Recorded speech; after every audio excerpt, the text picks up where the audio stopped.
crise sanitaire a été un formidable accélérateur sur les services numériques de santé, tant d'un point de vue patient que professionnel de santé. Ce que l'on a vu avec les patients, et un exemple est assez révélateur, c'est que les services de téléconsultation médicale qui plafonnaient à 30 000, 40 000 téléconsultations médicales en janvier et en février 2020 sont passés à plus de 4 millions de téléconsultations en avril 2020. Pour les professionnels de santé, il y a eu des outils numériques qui ont été mis en place pour garder le lien avec les patients atteints de Covid. Et je prends l'exemple de Covidom, qui a été développé par Nouvéal, qui est une filiale du groupe La Poste, a dépassé les 5 millions d'utilisateurs durant la première vague du Covid. Donc cette crise sanitaire a été effectivement un formidable accélérateur dans l'appropriation de ces outils numériques, tant d'un point de vue patient que professionnel de santé, mais plus globalement par l'ensemble des acteurs du secteur de la santé.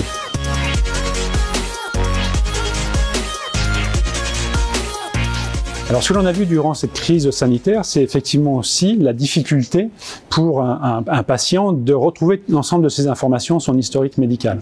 Et donc l'un des enjeux des outils numériques, c'est d'arriver à fédérer les trois sphères, à savoir la sphère médicale, sanitaire, la sphère médico-sociale, mais aussi la sphère familiale ou privée, grâce au numérique.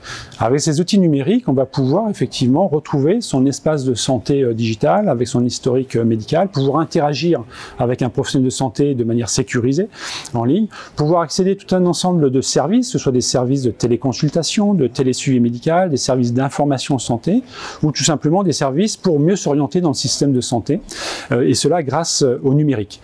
Avec un sujet qui est quand même très très important, c'est la confiance. Si on n'a pas confiance dans les outils que l'on utilise, il ne se passe rien, on ne les utilise pas.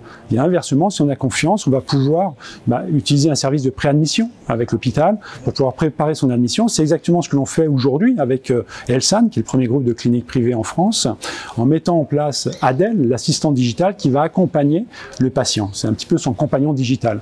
Et aujourd'hui, les usages se développent fortement. On déploie même ce service dans 4 nouvelles cliniques tous les mois. Je suis ravi de rejoindre le conseil scientifique qui regroupe aujourd'hui des acteurs de référence dans le secteur de la santé, des sommités médicales.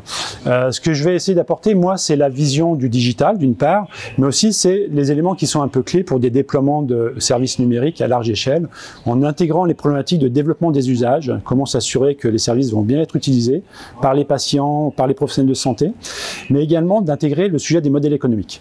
Il y a une caractéristique, notamment en France, c'est la difficulté de trouver les bons modèles économiques pour les industriels ou pour les éditeurs qui développent des applications de santé ou des services de santé.